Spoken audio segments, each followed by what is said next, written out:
예,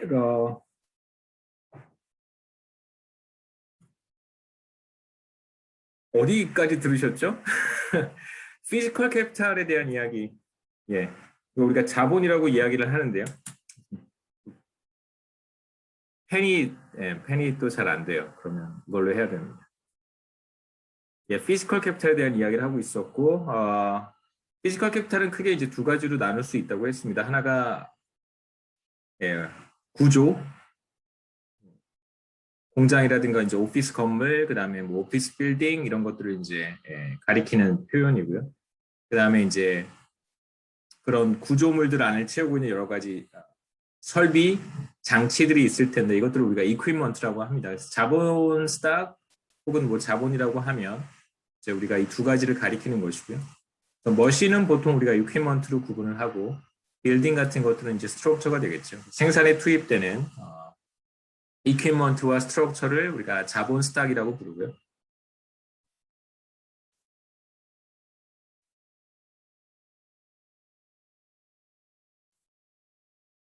또 개별 노동자들이 더 많은 그 캐피탈 스탁을 이용해서 생산 활동을 할 수 있다면 그렇다면 이제 더 많이 생산해 낼 수 있겠죠. 그래서 자본 스탁이 많다면 더 풍부하다면 그렇다면 이제 GDP도 우리가 늘어날 것이다 이렇게 생각해 볼 수 있습니다. 세 번째 보려고 하는 건 이제 테크놀로지고 기술.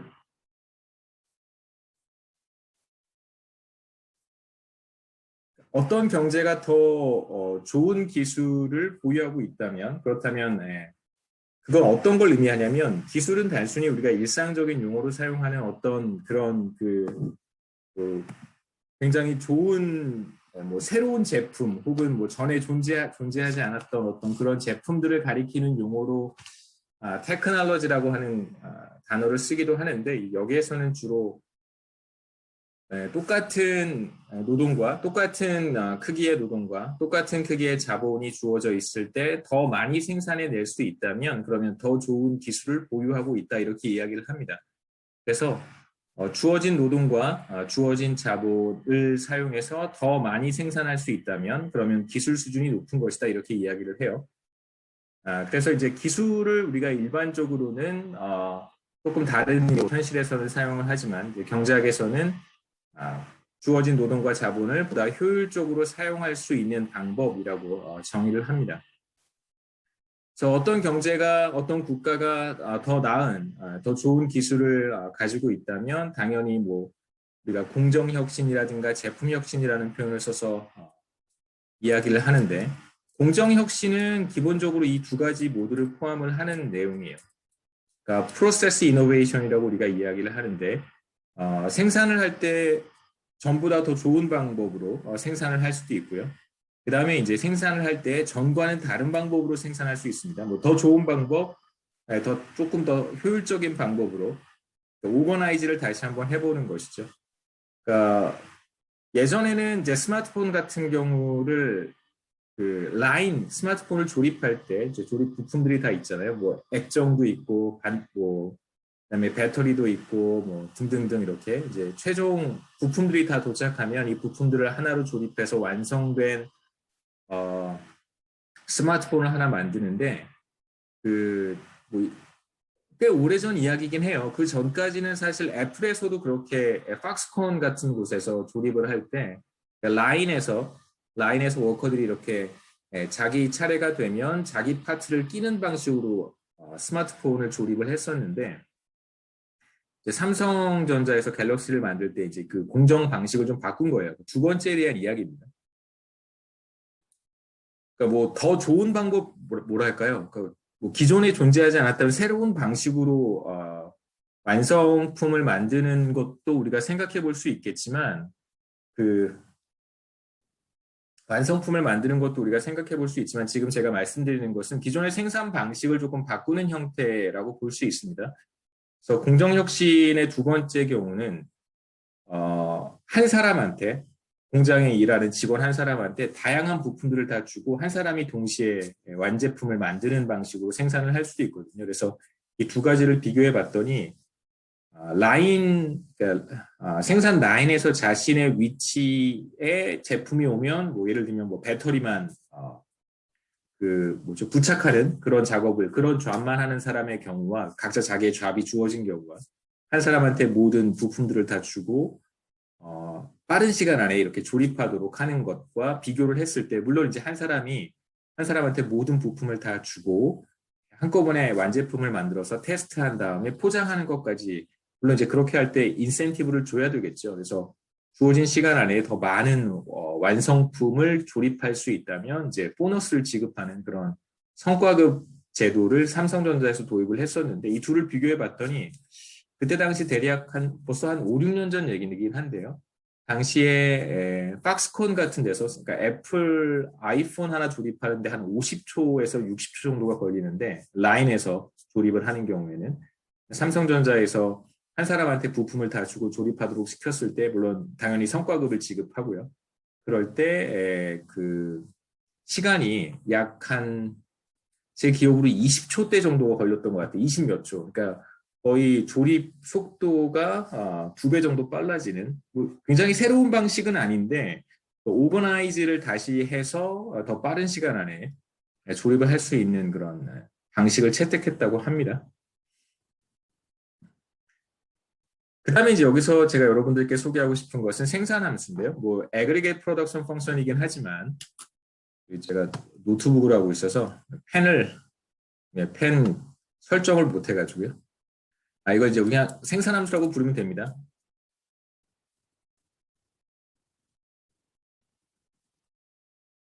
생산함수를 그냥 뭐 총 생산함수라고 부를 필요는 없고요. 그냥 경제 전체를 묘사하는 하나의 생산함수라고 생각하면 좋겠습니다.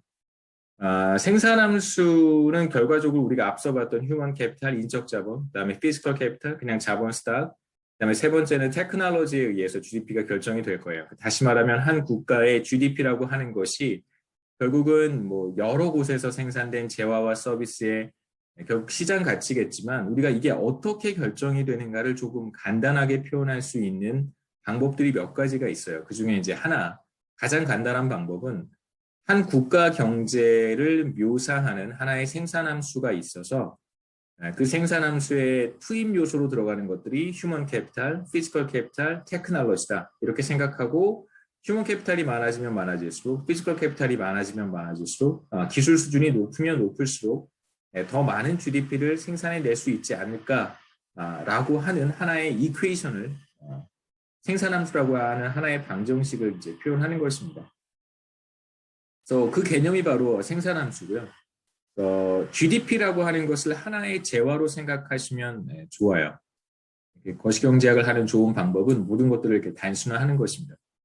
그래서 우리가 앞서 봤던 실질 GDP와 명목 GDP에 대한 관계에서처럼 마치 실질 GDP라고 하는 것을 리얼 GDP를 하나의 재화로 생각하는 것이죠. 그래서 지금 예를 들면 작년 한 해 한국의 GDP가 명목이긴 하지만 대략 한 1,800조 정도, 2,000조 조금 안 되잖아요. 2,000조짜리 어떤 제품을 생산해냈다. 아니면 이렇게 생각할 수도 있죠. 1원짜리 제품을 2,000조 개를 생산해냈다. 이렇게 생각할 수도 있는 것입니다. 그 다음에 이제 두 번째로는 하나의 재화를 GDP라고 하는 하나의 재화를 생산하기 위해서 뭔가 생산함수가 필요할 텐데 이제 그 생산함수를 우리가 경제 전체의 GDP를 결정하는 어떤 하나의 생산함수다라고 부르겠다는 거예요.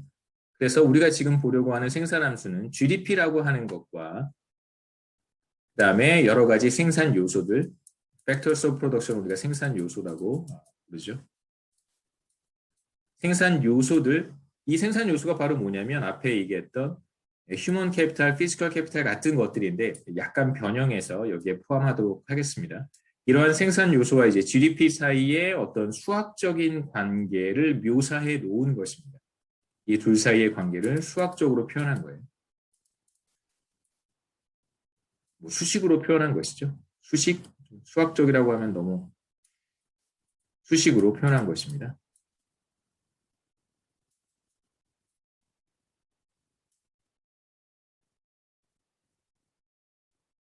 제가 여러분 한 2, 3분만 시간을 주시면 이 펜패드를 설치할 수 있을 것 같은데 기다리시겠어요? 아니면 불편하지 않으세요? 어떠세요?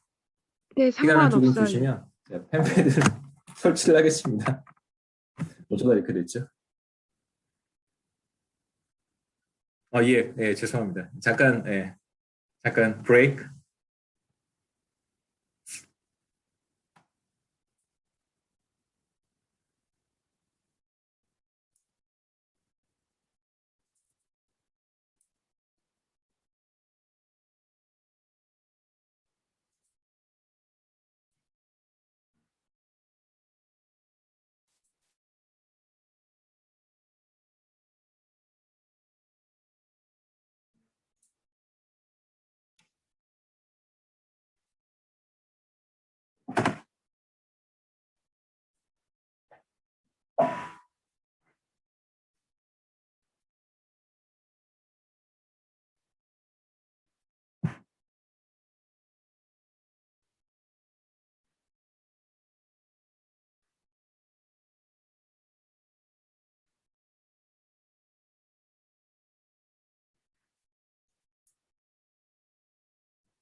예, 네, 다 됐습니다.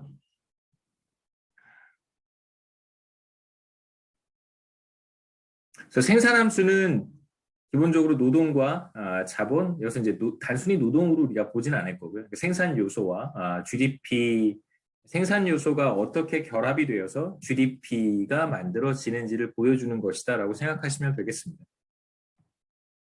여기서 이제 노동에 대한 이야기를 잠깐 해보죠. 우리가 이제 노동을 생산함수에 포함을 시킬 텐데, 생산함수에 포함을 시킬 거예요. 근데 이제 문제는 기본적으로 모든 사람들의 어떤 노동의 퀄리티는 다 다를 거예요. 그러니까 뭐 생산성이 높은 사람도 있을 것이고, 여기서 생산성은 주어진 시간 동안 뭔가 어떤 태스크를 해낼 때 더 많은, 똑같은 시간을 주고 똑같은 어떤 태스크를 줬을 때 더 잘하는 사람들이 있고, 조금 덜 잘하는 사람이 있겠죠. 능력의 차이도 반드시 존재하고, 그 다음에 이제 교육 수준의 차이도 존재하고, 실제로 경제 전체 노동시장에 참여하고 있는 사람들이 모두 다 똑같다고 볼 수는 없습니다. 그렇죠? 모든 사람들이 똑같지는 않죠. 그러니까 기본적으로 우리가 생각해 볼 수 있는 것은 관찰 가능한 것들, 능력의 차이는 사실 관찰하기 어려우니까 실제로 그 사람과 함께 일을 해보지 않는 이상은 그 사람의 능력을 우리가 평가하기는 쉽지 않습니다. 객관적으로. 우리가 쉽게 평가해 볼 수 있는 것은 이제 인적 자본 수준인데 이건 교육 수준으로 평가해 볼 수 있을 테니까. 교육 수준이 높은 사람과 낮은 사람은 우리가 쉽게 식별할 수 있습니다. 그 다음에 이제 어떤 분야에서 얼마만큼 오랫동안 일을 했는지, 뭐 experience라고 얘기를 하죠. 그렇죠? 경력 같은 것들은 우리가 실제로 이제 관찰할 수 있는 것들이기 때문에 이런 측면에서 보면 사람들의 어떤 레이버 서비스의 차이는 반드시 존재할 거예요. 레이버 퀄리티의 차이는 반드시 존재합니다. 그렇다면 단순히 그냥 레이버를 생산함수의 하나의 생산 요소로 포함시키는 것은 적절하지는 않겠죠. 그래서 좋은 방법은 효율 단위 노동이라고 하는 개념을 사용하는 거예요. 이제 효율 단위 노동입니다. efficiency unit을 효율 단위라고 번역을 해요. 그래서 각 사람의 어떤 노동의 퀄리티를 반영한 하나의 지표라고 할 수 있는데, 그럼 실제로는 굉장히 복잡하겠죠. 현실에서 모든 사람들의 노동의 퀄리티 차이가 존재할 거예요. 적어도 이런 측면에서는. 관찰 불가능한 측면도 있으니까 능력의 차이라든가 성실성의 차이라든가 뭐 직업 윤리의 차이라든가 이런 것들을 우리가 다 관찰할 수는 없으니까 관찰할 수 있는 것들만 반영을 한다고 해도 그렇게 쉽지는 않을 거예요. 모든 사람의 교육 수준의 차이와 경력의 차이를 다 반영할 수 있겠는가? 어렵겠죠. 그래서 우리가 어떤 편법을 쓰냐면 이런 편법을 씁니다. 각 사람들의 어떤 노동의 퀄리티 차이가 존재할 텐데, 예를 들면 효율성의 차이, 여기서는 인적 자본 수준의 차이가 존재할 거예요. 다양한 측면의 인적 자본을 생각하지 않고 교육 수준과 주로 경력, experience, education과 experience 측면에서만 우리가 생각을 해볼 텐데, 이걸 다 반영하는 것이 현실적으로 불가능하니까 가장 좋은 방법은 어떤 시점에서 어떤 시점에서의 평균적인 인적 자본 수준을 우리가 참고하는 것입니다. 평균적인 수준.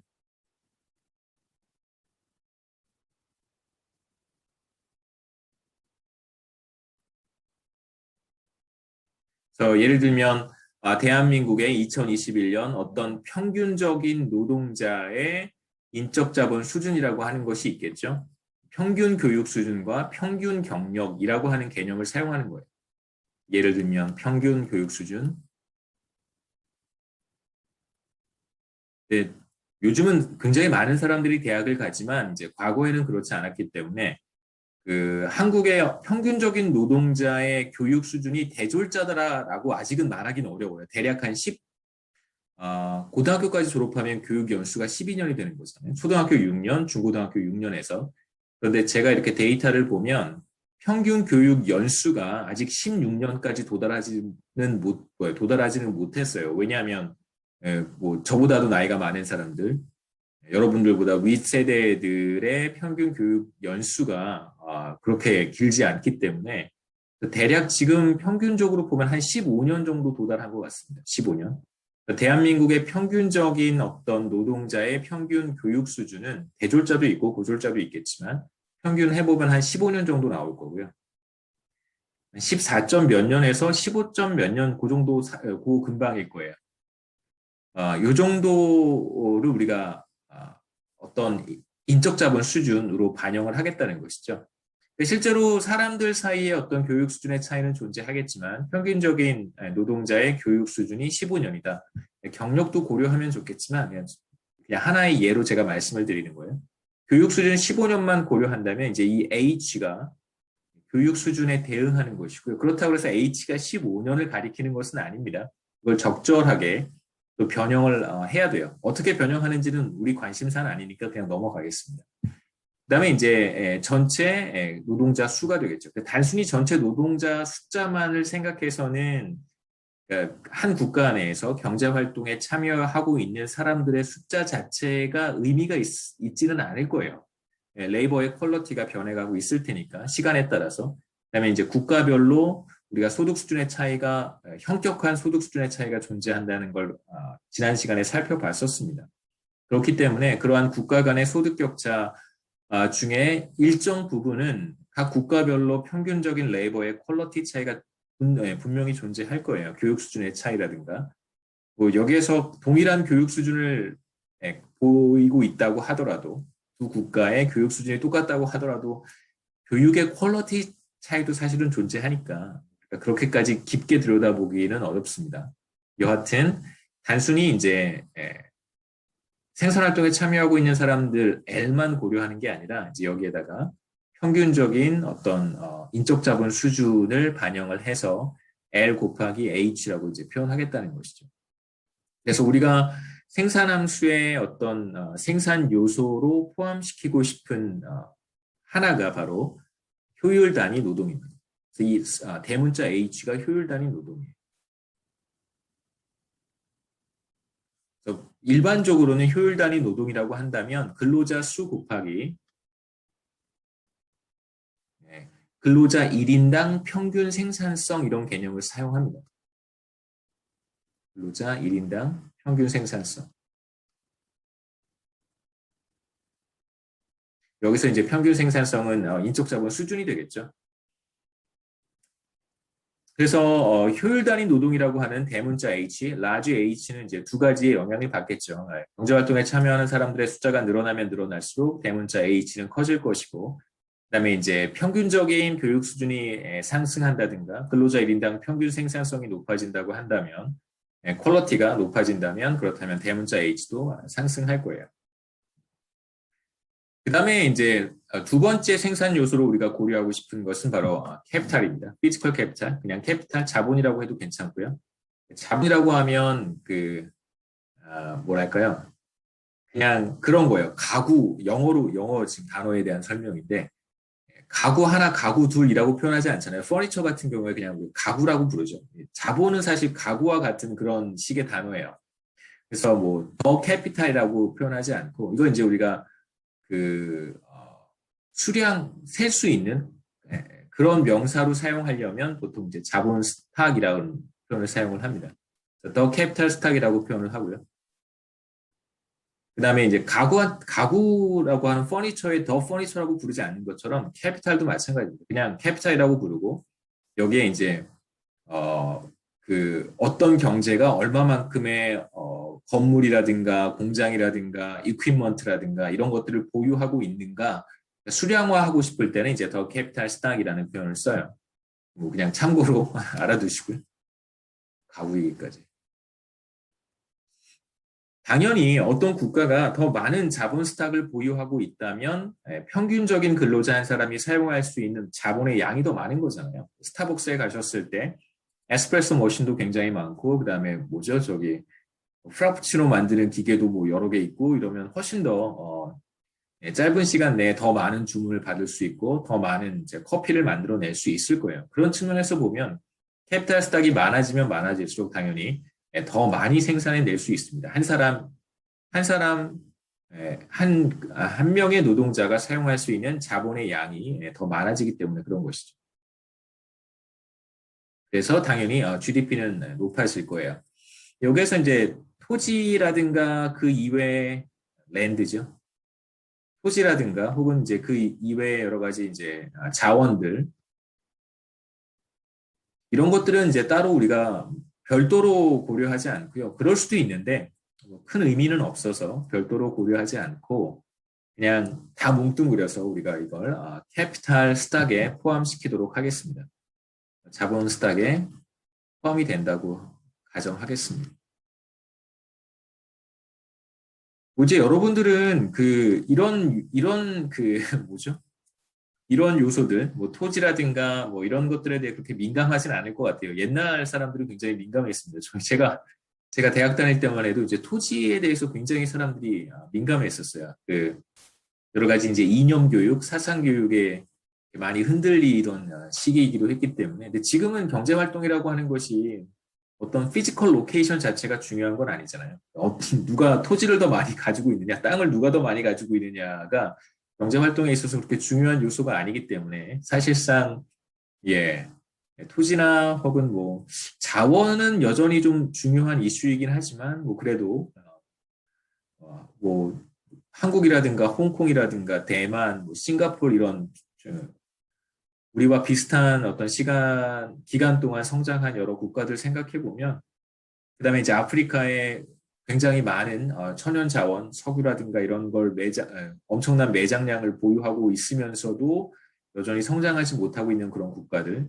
반대로 제가 말씀드렸던 아시아의 몇몇 국가, 뭐 자원이 전혀 없음에도 불구하고 뭐 지난 30년, 40년 동안 엄청난 경제 성장을 이루어낸 국가들의 경우를 우리가 이렇게 들여다보면 자원이라고 하는 것도 중요하긴 하지만 결정적인 요소는 아니라고도 생각해 볼 수 있겠죠. 물론 중요한 요소입니다만 따로 우리가 떼어내서 뭔가 이렇게 의미 부여를 할 만큼 의미가 있을까 이런 생각도 해볼 수 있습니다. 마지막으로 테크놀로지는 말씀드렸던 것처럼 주어진 자본과 노동을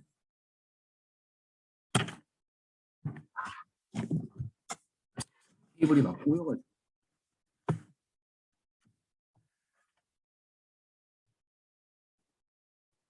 주어진 자본과 쓰고 싶었어요. 아까 쓰질 못해서 노동을 이용하여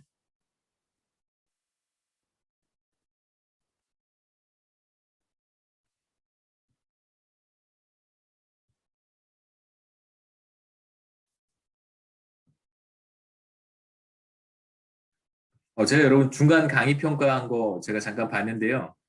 뭐 몇 가지 이제 개선되어야 될 점들이 있어서 그 중에 하나가 개념들을 조금 정확하게 설명을 해 줬으면 좋겠다 이런 이제 코멘트가 있어서 제가 가급적 사실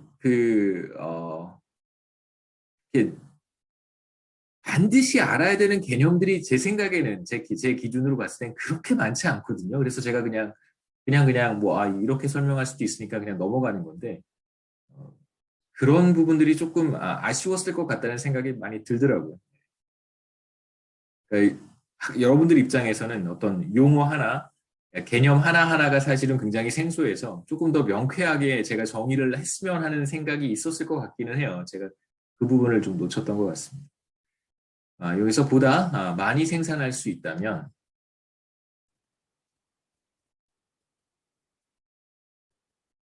이걸 이제 우리가 뭐라고 표현하냐면 사실은 총 요소 생산성이 높다라는 표현을 쓰는 것이 더 정확하기는 해요. 총 요소 생산성이라고 하는 개념이 존재하지만 이거 그냥 여러분 무시하시고요. 이런 것들이 있다.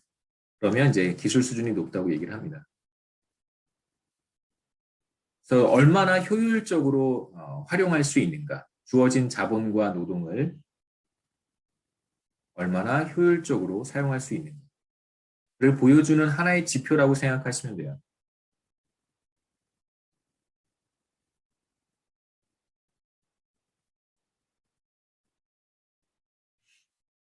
그래서 테크놀로지라고 하는 것을 조금 나중에 여러분 그 거시경제 쪽에 관심이 많아서 다른 이제 과목들을 이렇게 보시면 우리가 테크놀로지를 지금 여기에서는 이렇게 정의하지만 테크놀로지라고 하는 것과 효율성이라고 하는 것, 지금 제가 테크놀로지를 얼마나 주어진 자원과 주어진 자본과 노동을 효율적으로 사용할 수 있는가를 보여주는 지표라고 얘기를 했는데 실제로 이제 테크놀로지라고 하는 것과 이제 효율성이라고 하는 것을 사실 이제 분리를 해서 보는 경우가 더 많기는 합니다.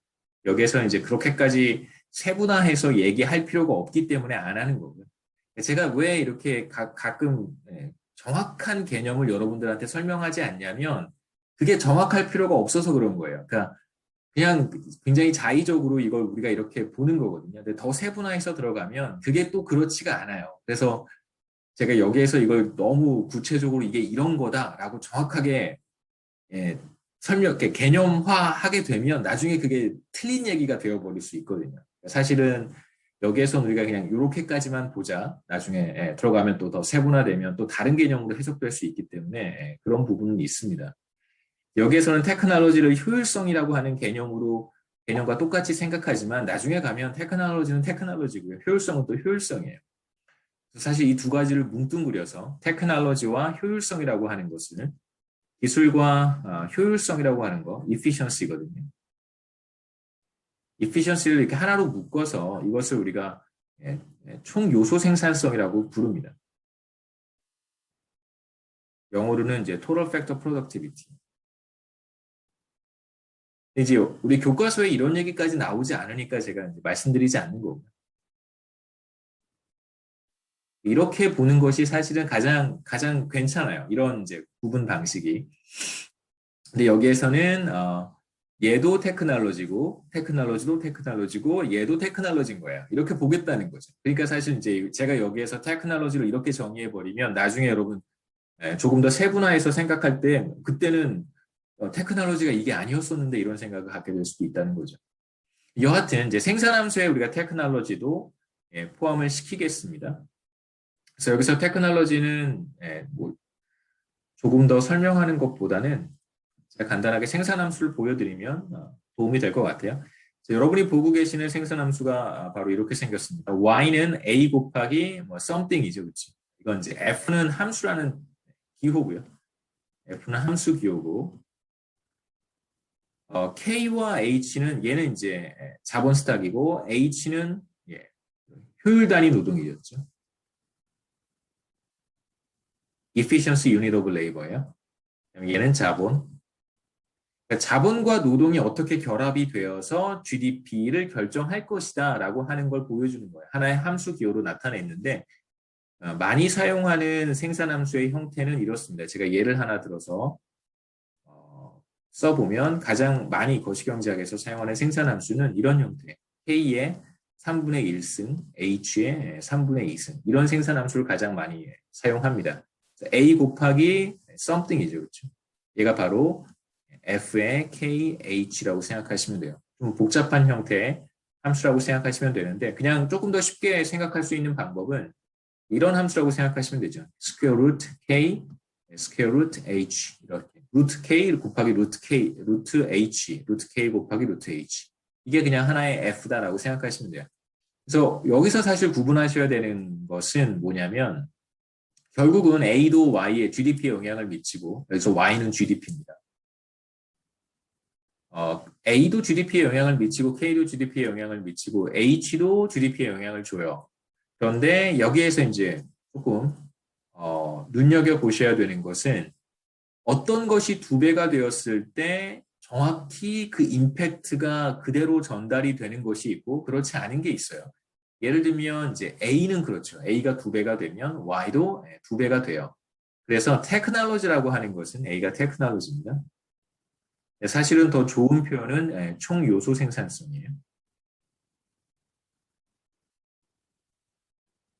그다음에 이제 경제학을 어떤 분야의 경제학을 전공하느냐에 따라서 이걸 다르게 부르는 사람도 있습니다. 이걸 Total Factor Productivity라고 해서 TFP라고 부르기도 하고요. 또 어떤 사람들은 산업조직론이라든가 이런 쪽을 이제 전공하시는 분들이 이걸 그렇게 안 부르더라고요. 이걸 Multi-Factor Productivity라고 불러요. Multi-Factor Productivity. 이런 식으로 부르는 사람도 있습니다. 여하튼 여기에서는 우리 교과서에서는 기술이라고 부르는 거니까요.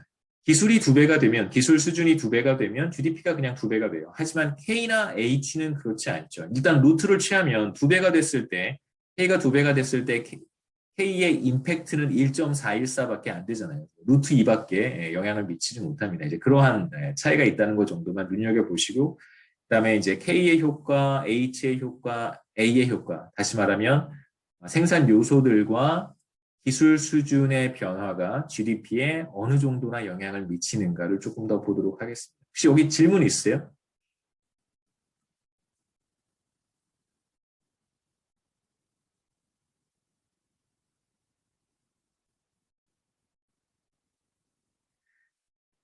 예, 생산함수의 두 가지 이제 특징은 첫 번째가 more is better고요. 당연히 자본도 많이 투입하고, 그러니까 한 국가 경제 내에서 자본이 많아지거나, 혹은 노동이 더 풍부해지거나, 혹은 뭐 효율 단위로 측정한 노동이 더 풍부해지거나, 그 다음에 기술 수준이 향상되거나 그렇다면 A든 K든 H든 뭐 이 세 가지가 늘어나면 당연히 Y도 늘어나겠죠. GDP도 늘어나게 됩니다. 그래서 여기에서는 이제 GDP가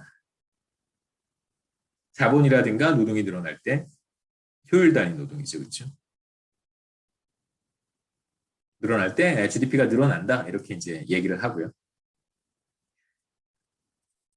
그다음에 이제 두 번째는 한계 생산이 체감한다는 것입니다.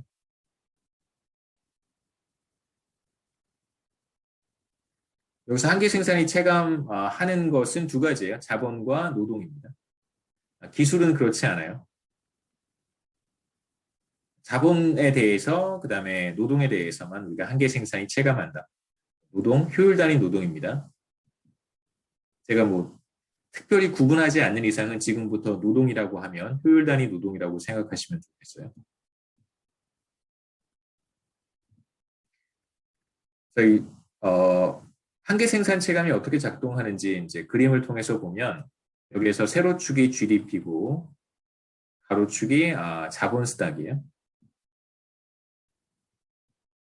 지금 여기 그림상에서는 노동이라고 하는 효율 단위 노동이 표현되어 있지 않으니까 나타나지 않으니까 효율 단위 노동은 일정한 값을 갖는다라고 여러분 가정하시면 됩니다.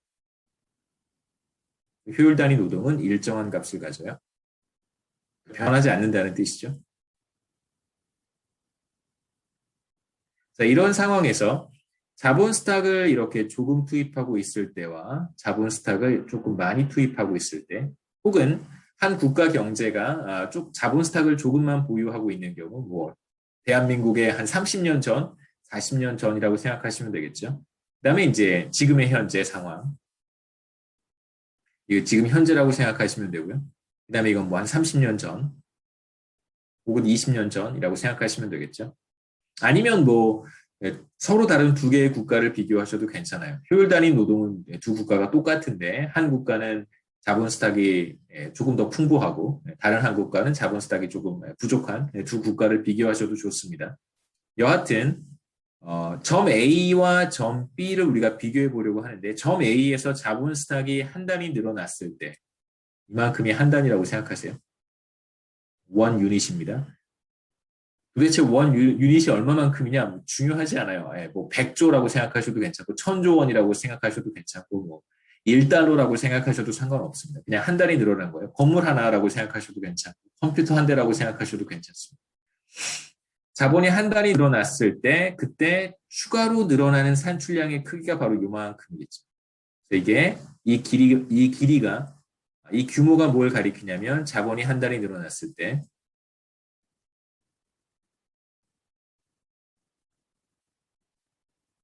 추가로 늘어나는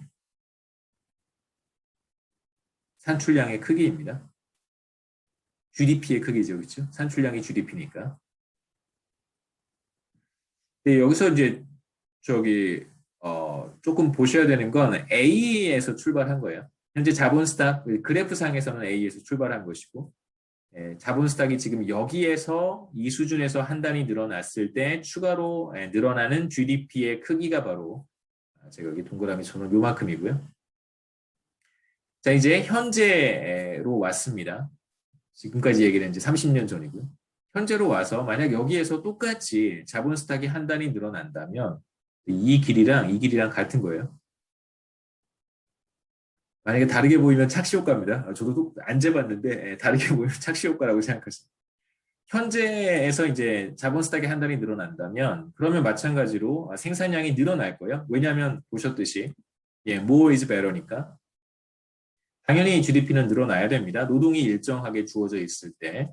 그런데 추가로 늘어나는 산출량의 크기가 30년 전보다는 이제 적을 거라는 거예요. 이건 이제 무슨 의미냐면 자본을 많이 축적하면 많이 축적할수록 자본을 한 단위 늘렸을 때 추가로 늘어나는 산출량의 크기가 점점 줄어든다는 걸 의미해요. 그게 바로 자본의 한계 생산 체감입니다.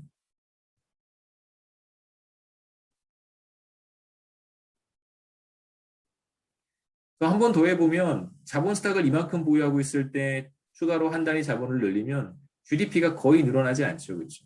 매우 미미하게 늘어납니다. 그 다음에 노동에 대해서도 우리가 똑같은 얘기를 할 수 있겠죠. 여기에서 이제 가로축의 변수가 노동이고요. 자본은 이 그림에 나타나 있지 않으니까 바로 자본 스탁이 일정하게 주어져 있다. 제가 그 말할 때는 스탁이라고 말하고요. 쓸 때는 스톡이라고 써요. 자본 스톡이 일정하게 주어져 있습니다.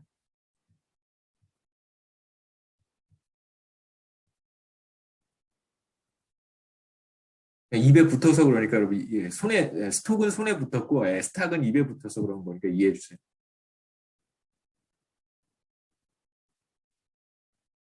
마찬가지로 노동을 적게 투입하고 있을 때 한 단위 늘리는 효과와 노동을 많이 투입하고 있을 때 한 단위 늘릴 때 효과는 당연히 다르겠죠. 노동이 풍부하면 풍부할수록 노동 한 단위를 늘렸을 때 추가로 늘어나는 산출량의 크기는 감소한다. 그게 바로 노동의 한계 생산 체감입니다.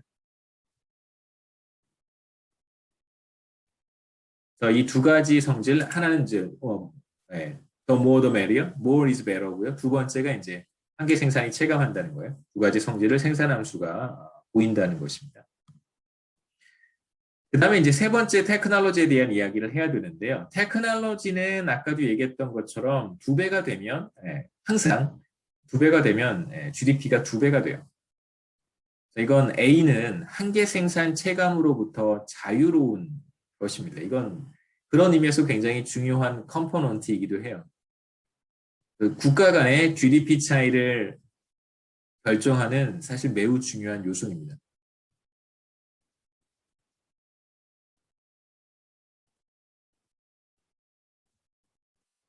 또 당연히 기술 수준이 높을수록 혹은 TFP라고 제가 부르기도 한다고 했습니다. 총 요소 생산성, Total Factor Productivity요. 총 요소 생산성이 높은 국가가 당연히 GDP도 높겠죠. 그럼 이제 총 요소 생산성이라고 하는 게 뭐냐? 그게 기술이라고 하는 거예요. 기술 혹은 효율성이라고 하는 것이. 여기서는 그냥 기술이라고 우리가 부르겠다는 것이. 더 좋은 기술을 보유한 국가가 당연히 동일한 노동과 동일한 K와 동일한 large H죠. large H를 투입했을 때 더 많은 GDP를 생산해낼 수 있다. 이런 뜻으로 여러분 생각하시면 됩니다. 그래서 만일 노동과 자본이 주어져 있을 때 기술 수준이 높은 국가는 생산함수를 그림으로 어떻게 표현할 수 있을까? 보시죠. 어, 가로축의 변수가 이제 K 자본 스탁이고요. 그다음에 세로축의 변수가 GDP입니다. 당연히 여기에 이제 노동이 일정하다고 가정하는 거고요. 노동 투입량 혹은 효율 단위 노동은 일정하고요. 그래서 현재 기술 수준 A가 이렇게 A1으로 주어져 있다면 자본이 늘어날 때 GDP는 이렇게 증가하겠죠. 우리가 앞서 그림에서 봤던 것처럼 이렇게 똑같이 그려볼 수 있습니다. 자, 뭐 자본 스탁이 적으면 GDP도 적을 것이고 자본 스탁이 많으면 GDP도 많겠죠. 그다음에 이제 이거를 국가 간의 소득 격차, 1인당 GDP의 차이로 생각해 본다면 왜 어떤 국가는 잘 살고 어떤 국가는 못 사는가? 첫 번째 답은 뭐냐면 소득 수준이 낮은 국가는 자본 스탁이 상대적으로 적기 때문에 그렇고 소득 수준이 높은 국가는 자본 스탁이 상대적으로 많기 때문에 그렇다라고 얘기할 수 있습니다. 그게 이제 우리가 생산 요소라고 하는 자본과 효율 단위 노동의 관점에서 국가 간의 소득 격차를 설명하는 하나의 방법이고요. 그것만 있는 게 아니겠죠. 자, 이제 어떤 국가의 기술 수준이 향상된다면 생산 함수가 어떻게 이동할까? 사실 자본 스탁이 이렇게 일정하다고 한번 해보죠. 자본 스탁 K가 이렇게 일정한 상태라고 한번 가정해 보겠습니다. K가 K1으로 주어져 있어요. 그럼 이만큼 GDP가 결정이 되겠죠. Y1으로. 지금 이 그림에 나타나 있지 않은 효율 단위 노동이라고 하는 것은 일정하게 주어져 있어요. H는 변하지 않는 거예요. 그런데 만일 기술 수준이 향상이 되어서 GDP가 그러면 이제 GDP가 늘어나야 되잖아요. 그럼 어떻게 그림으로 표현할 수 있을까? 자본도 변하지 않고 노동도 변하지 않는 상태에서 당연히 GDP가 이렇게 늘어나겠죠. 근데 이러한 현상은 자본 스탁이 적더라도 나타날 거예요. 항상 나타나는 현상이니까 생산함수가 이렇게 위쪽으로 이동하도록 그림으로 표현하면 되겠죠. 이렇게. 그래서 기술 수준이 높아진다면 더 좋은 기술을 보유하고 있는 국가 혹은 더 좋은 기술을 보유하고 있는 경제의 GDP는 이제 이렇게 표현할 수 있습니다. 그림으로. 여기에서 이제 아까 했던 얘기, 국가 간의 소득 격차를 우리가 어떻게 이해할 수 있을까? 어떤 국가의 GDP는 굉장히 높고요. 굉장히 높고요. 어떤 국가의 GDP는 굉장히 낮아요. 이걸 우리가 자본 스탁의 차이로도 설명할 수 있겠지만 이렇게 기술 수준의 차이로도 설명할 수 있습니다. 두 국가의 1인당, 죄송해요. 1인당 소득 수준의 차이가 자본 스탁의 차이에서 비롯되었을 수도 있고요.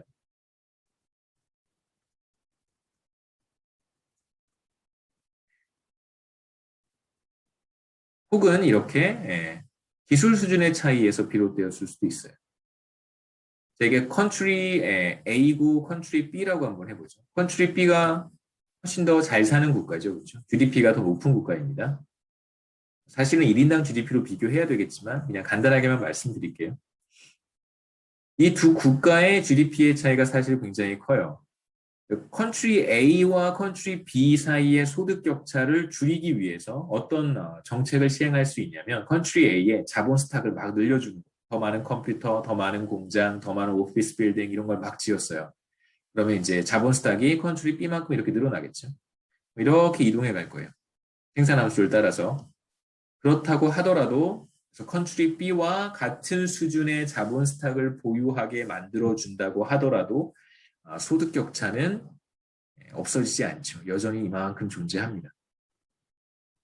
이만큼의 소득 격차가 존재해요. 그러니까 이만큼의 소득 격차는 어디에서 비롯된 것이냐면 두 국가의 기술 수준의 차이 혹은 총 요소 생산성의 차이에서 비롯된 것이다라고 얘기할 수 있겠죠. 실제로 우리가 데이터를 이렇게 살펴보면 국가 간의 소득 격차가 자본 스탁의 차이에 의해서도 설명이 돼요. 근데 그렇게 많이 설명이 되지 않고 그러니까 국가 간 소득 격차를 자본 스탁의 차이로 봤을 때는 별 의미가 없습니다. 사실 국가 간의 소득 격차의 상당 부분은 이렇게 총 요소 생산성 혹은 기술 수준의 차이에서 비롯된 것이다라고 얘기할 수 있어요. 혹시 여기까지 질문 있으세요? 제가 어젯밤에 늦어서 여러분 몰래 강의 노트를 업로드를 해놨는데 23장입니다.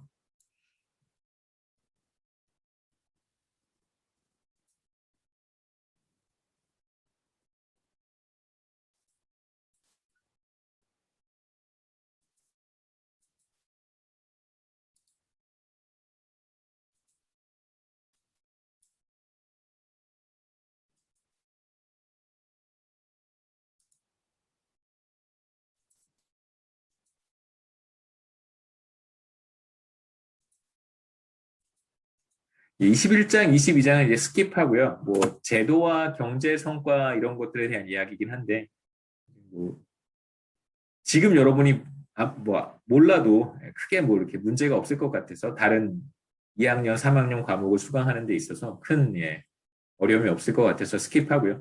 23장부터 시작하겠습니다. 23장은 고용과 실업에 대한 이야기고요. employment가 고용, 그다음에 unemployment가 실업이야. 여기에서는 이제 고용 실업을 어떻게 측정하는지, 그다음에 경제 전체 국민을 이러한 관점에서 고용과 실업의 관점에서 어떻게 이제 구분을 할 수 있는지, 실업률에 대한 정의도 간단하게 소개를 하고, 그다음에 지금 20장에서 21장이죠. 21장에서 우리가 아니죠. 20장이죠. 20장에서 우리가 봤던 것은 이제 GDP가 어떻게 결정이 되는가를 굉장히 단순하게 생산함수를 통해서 살펴본 거고, 그러면 전반적인 고용 수준이라고 하는 거, 예를 들면 L이죠, L. 앞서 우리가 20장에서 봤던 경제 전체 생산 활동에 참여하고 있는 사람들, 이게 바로 취업자들이란 말이에요. 일을 하는 사람들, 혹은 뭐 실업자들도 포함할 수 있겠습니다만, 이 L이 어떻게 결정이 되는가에 대한 이야기를 이제 23장에서 간단하게 살펴볼 거예요. 마찬가지로 시장이 노동시장이라고 하는 한 국가 경제의 어떤 고용을 결정해주는 그런 시장이 존재한다고 보고, 노동시장이죠. 어떤 한 국가 경제 전체에 하나의 노동시장이 존재한다고 우리가 생각해 보는 것입니다. 그래서 이러한 노동시장에서 이제 균형 임금이라고 하는 게 결정이 될 것이고, 이제 균형 고용량이라고 하는 게 결정이 되겠죠. 기본적으로 국가경제 전체 노동시장이라고 하는 것은 이제 경쟁적인 노동시장을 가정을 할 것이고, 그러면 이제 균형이라고 하는 건 수요와 공급에 의해서 결정이 되겠죠. 그다음에 세 번째 넘어가서는 실업은 그렇다면 왜 존재하는가? 경쟁적인 시장을 가정하면 일을 하고 싶은 사람들은 다 일을 할 수 있고, 그다음에 이제 뭐 사람을 채용하고 싶어하는 기업들은 다 채용을 할 수 있을 거예요. 우리가 시장에서 수요 공급 곡선에 따라서 어떤 제품을 구매하고 싶은 사람은 다 구매할 수 있고, 구매하기 싫은 사람은 구매하지 않는 것이죠. 그다음에 이제 판매하고 싶은 사람도 판매할 용의가 있는 사람들은 다 판매할 수 있고, 판매하기 싫은 사람들은 시장에 참여하지 않으면 되는 거예요. 자, 그런 상황이라면 그 노동시장도 그렇게 작동한다면 왜 실업은 존재하는 것일까? 두 가지, 자발적인 실업과 이제 마찰적 실업, voluntary unemployment는 자발적 실업이고요. job search는 이제 뭐 구직 활동하는 거죠, 그렇죠? job search. 그다음에 이제 frictional unemployment는 이제 마찰적 실업입니다. 제 전공이에요. 23장이 제가 하는 전공이에요. 제 전공 분야가 매크로에서 레이버하고 뭐 이런 걸 좀 보는 사람입니다. 그다음에 이제 네 번째는 임금 경직성에 대한 이야기. 그래서 많이 안 할 거예요. 자기 전공 분야가 나오면 되게 힘들어요. 예. 되게 많은 얘기를 하고 싶어지는데 절제하는 게 사실 굉장히 힘듭니다. 잠깐만 얘기하고 넘어갈 거예요.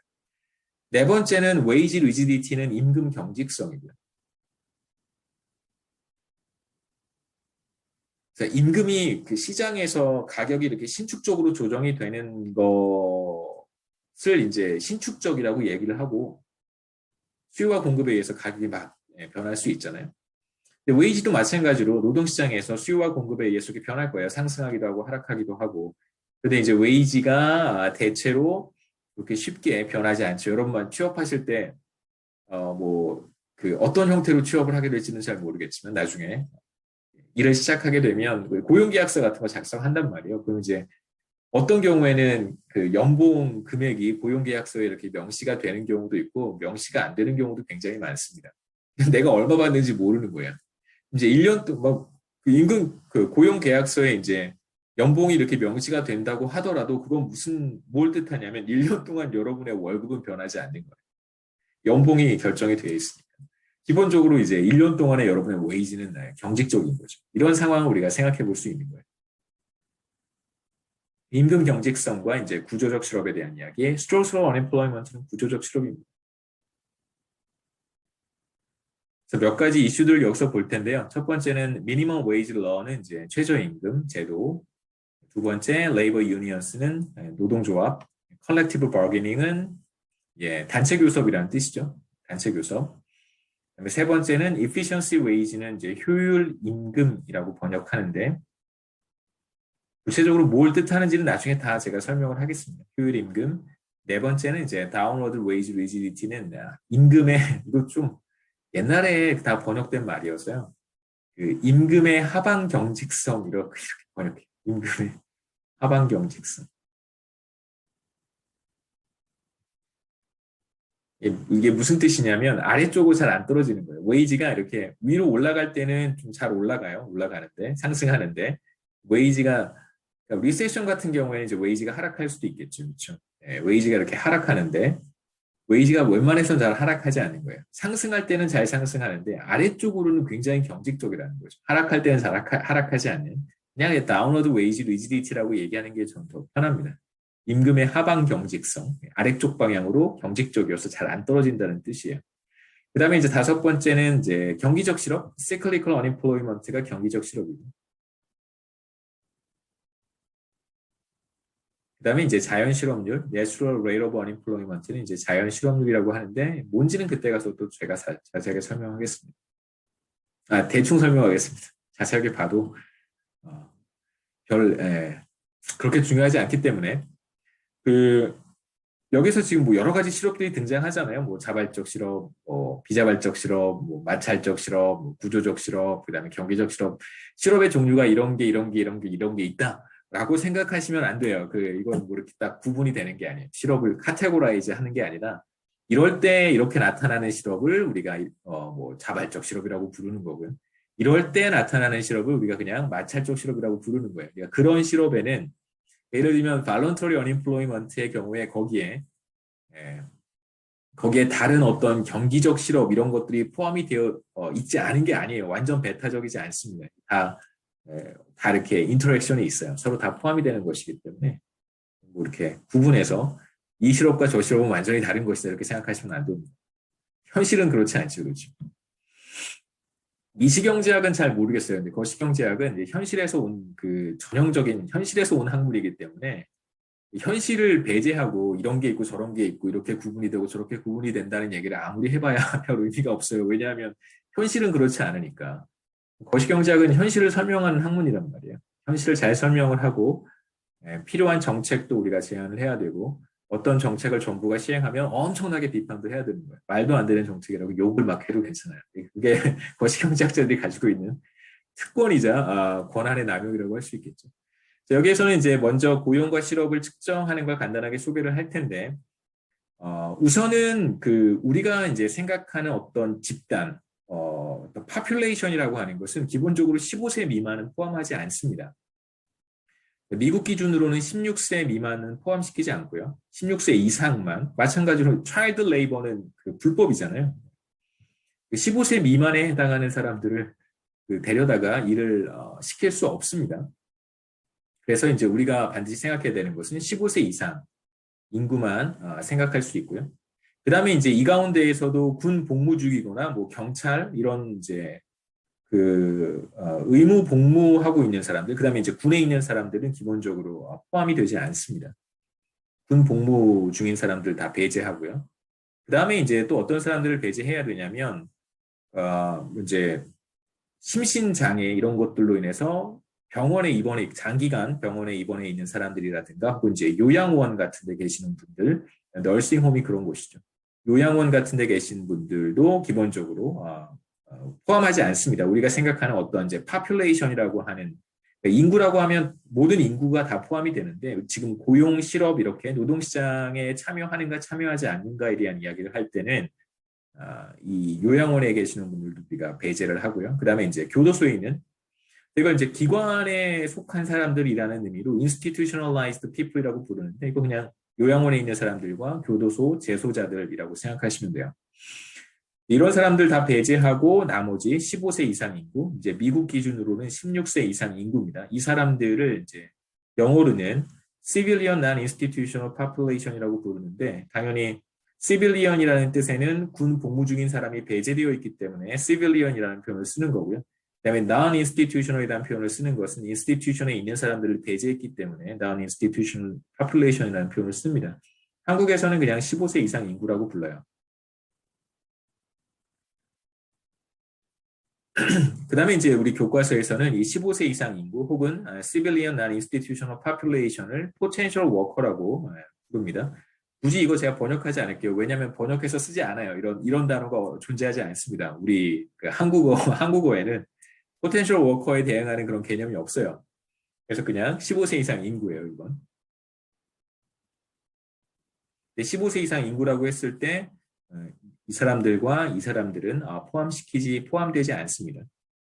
가장 최근 데이터가 이거 제가 어제 통계청하고 한국은행 이커스 데이터 시스템에 들어가서 확인했는데 3월이 마지막 가장 최근 데이터고요. 4,500만 명입니다. 15세 이상 인구가 4,500만 명. 그다음에 이제 이 4,500만 명에 해당하는 15세 이상 인구, 뭐 여기서는 이제 포텐셜 워커들이죠. 이 사람들은 이제 취업자들과 실업자들과 실업자, 그다음에 이제 not in the labor force는 비경제 활동 인구라고 불러요. 이거를 사람들이 비경활 이렇게 부르거든요. 줄여서. 근데 저는 다른 건 줄여서 말하는 거 되게 좋아하는데 제가 하는 분야의 용어들을 줄여서 말하는 걸 좋아하진 않습니다. 왜냐하면 이렇게 막 어디 학회나 어디 정부 부처에 자문하러 가거나 이렇게 가면 잘 알지도 못하면서 막 줄여서 쓰는 사람들이 있더라고요. 그래서 우리가 일상 용어에서 막 줄여 쓰는 말들은 뭐 그냥 그 무슨 뜻인지 아니까 줄여 쓰는데 그 경제 용어들이나 전문 용어들 무슨 뜻인지도 잘 모르면서 막 줄여 쓰면 조금 기분이 언짢더라고요. 그래서 혹시 누가 저 보고도 그렇게 생각할지 모를 것 같다는 느낌이 들어서 저는 잘 줄여 쓰지 않습니다. 아무리 길어도 not in the labor force 혹은 뭐 out of the labor force라고 부르기도 해요. out of the labor force는 이제 비경제 활동 인구. 우선 이제 취업자들은 기본적으로 뭐 풀타임이든 파트타임이든 이건 이제 아르바이트겠죠. 아르바이트 형태든 보수를 받고 일을 하고 있는 사람들은 다 취업자로 구분을 합니다. 그래서 한국 같은 경우에는 제가 기억에 얼핏 정확히 지금 기억은 안 나는데요. 일주일에 5시간 이상 일을 하면 아마 취업자일 거예요. 제가 다시 확인해서 나중에 말씀드리겠습니다.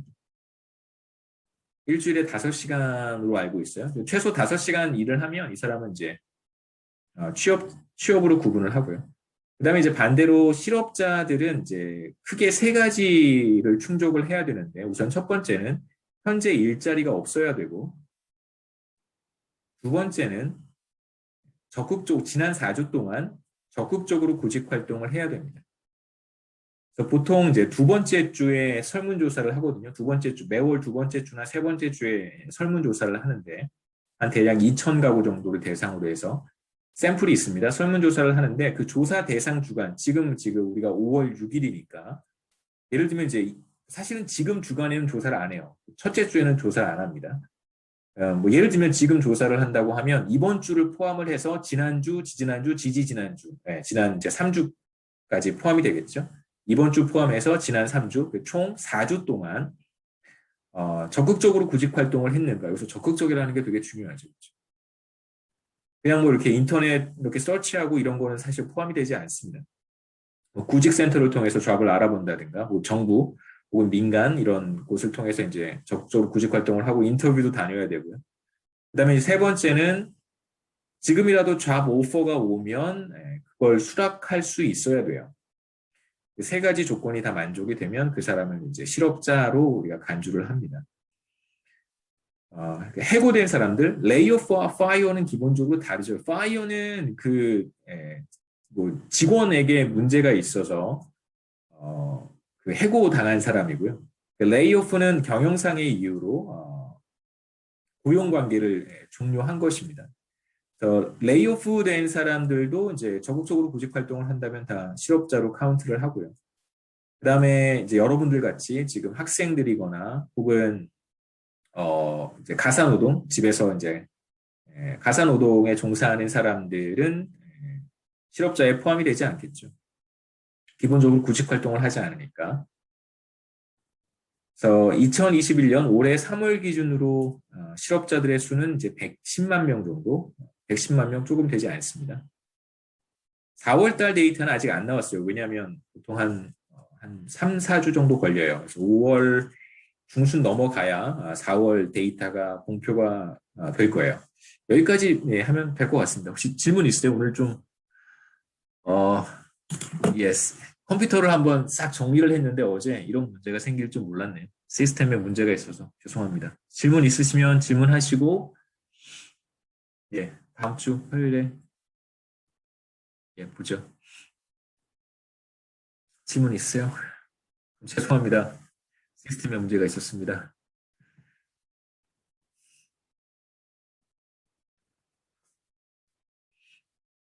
질문 없으세요?